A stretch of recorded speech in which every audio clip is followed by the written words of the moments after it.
Alright guys, I went ahead and did the unboxing and assembly of this Traeger here. I'll go ahead and link that video down below. But next step is we're going to go ahead and season this grill here. And we're just going to follow the directions in the owner's manual here. So step one, it's telling us to plug it in here. But before we do that, you want to make sure you get everything out as far as you see this little tube that's protecting everything. For me, I take everything out besides the top shelf. The reason being is because I want to make sure this is rotating and then the hot rod here is actually working with the fan and everything, because the last thing I want to do is go through this process, walk inside and then come back out and nothing's happening or whatever because it didn't ignite or there was a jammer or something like that. So just kind of a advice, you don't have to do it. It doesn't say in the manual, but I prefer to do that. So now that we're plugged in, we went ahead and loaded this up with pellets. But when you do that, I know some people like to play with some of these features. Just make sure this is screwed in, because if you forget to screw it all the way back in, it could pop open and you could have a mess of pellets all over the place. So all right, we're gonna go ahead and hit the power button here. You're gonna just plug in your power cord, obviously. You saw that on the unboxing, so it goes underneath here.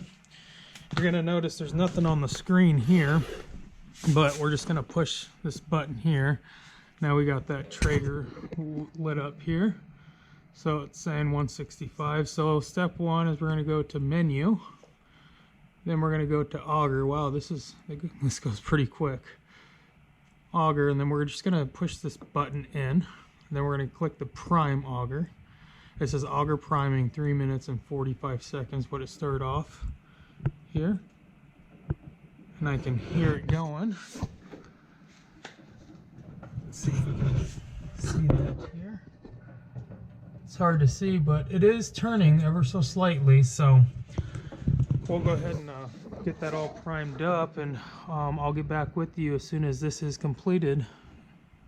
Alright, it is completed. It says priming complete, and then it shows us that we should have a few pellets in the fire pot here, and sure enough we do. We got several in there. All right, and the next step is we are going to start this up. So I'm sorry for the glare here. We're just going to push this as done. It says see use and care guide, turn dial to select temperature, and so we're going to want to go to 350.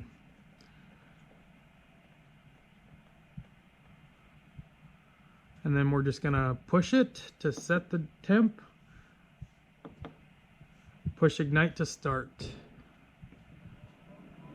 And you can hear the fan and the hot rod going. And what I like to do is don't touch the hot rod itself, but here in a bit, I'm just gonna feel it to see if I feel some hot air coming through. If I do, then I know the hot rod's working, so there isn't gonna be an issue with it lighting. So once I do start to feel the hot air, I'm gonna go ahead and just put everything inside, and then and proceed to go. You don't necessarily need to move too fast because it's not going to ignite right away, but you can hear the fan pulsating. I'll wait for it to go on again. Alright, I feel the hot air coming through, so I know the hot rod's working. So what I'm going to go ahead and do is I'm going to go ahead and set all of this back in there. When you remove this here, you're going to get some little tackiness here, some residue of the glue and stuff. You can go ahead and remove that if you want. It's probably food grade, it's probably safe. I'm just going to leave it in there during the seasoning. So let me go ahead and put this grill back together, and I'll get right back with you guys. Alright, I got almost everything put back in, but if you watch my unboxing video, you're going to see some of these tabs that are kind of lifted up here. Well, I just noticed this one's almost straight flat, and I don't think it's supposed to be that way, so you might want to check that and just grab some vice grips or something and just lift it up a little bit, just so it keeps the grate from sliding around there. So but I'm going to go ahead and put this back in here. When putting it in, you want to make sure the tabs are on the last grate here, this last channel, so it doesn't move side to side, back and forth. So we're going to go ahead and get this shut here, and we have it set for 350 right now, and it's currently at 60 degrees, so that's probably the outside temperature, and it's telling us that we need to do this for 20 minutes after it hits 350. So it's 352 right now, so I'll get back with you right when it hits 350, see how long it takes, and then we'll just go from there.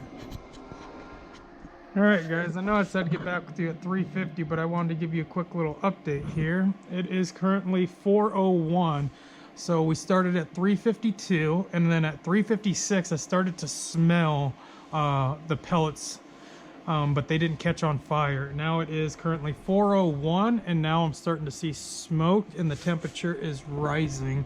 I don't know how well you can see the smoke there, so the grill is officially lit. So kind of give you an idea of how long it would take, and it's still obviously igniting on there. But as soon as we are up to 350, I will go ahead and set my timer for 20 minutes, and then right after that process, we will jump up the temperature here. I'll let you know how long it takes to get to 350, and then we'll just go from there. Alright guys, it's been approximately 20 minutes or so, a little bit after. It took about, from start to finish, when I started it to get to 350, it took about 15 minutes. I came out 15 minutes and it was at 380, so it overshot it, so it was just under 15 minutes. So the next step is we're gonna take it up to, I believe, let me look at the manual, 450 here, sorry about that. So we're gonna turn the dial to 450 and then push it. Now we're set. You can see that it took it because it says 450 right here.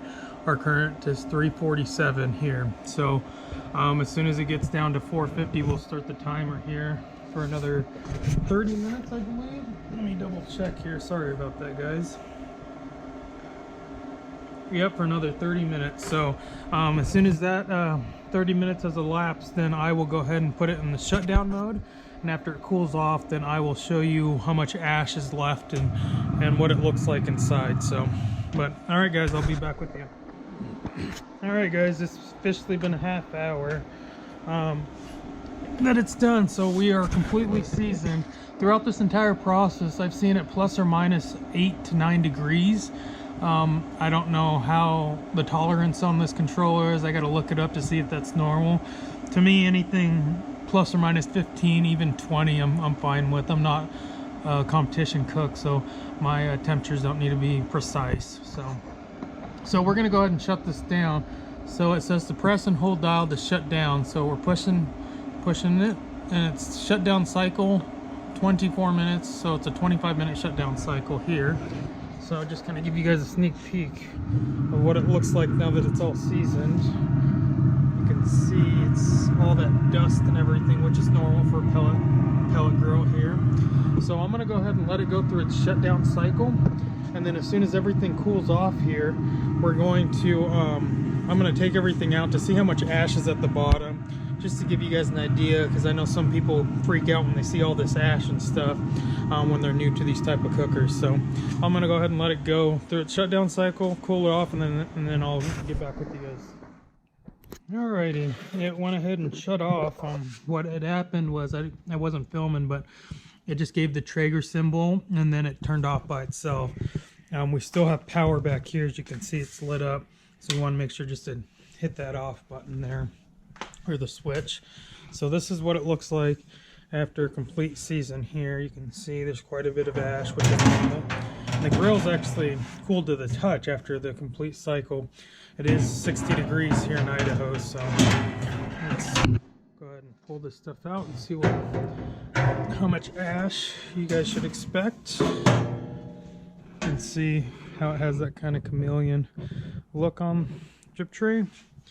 That shut-off cycle, all it does is keep the fan going so it burns out the rest of the pellets here. You can see it didn't do too bad. You can, we got quite a bit of unspent pellets in there. Looked like the auger kept going after in the shutdown cycle, because you can see that. But all right guys, well, that's pretty much it for this video. I hope you guys found some use out of this, but like always, if you have any questions, comments, concerns, anything you want me to clarify throughout this video that you have some questions about, go ahead and leave them down in the comments down below. Thanks.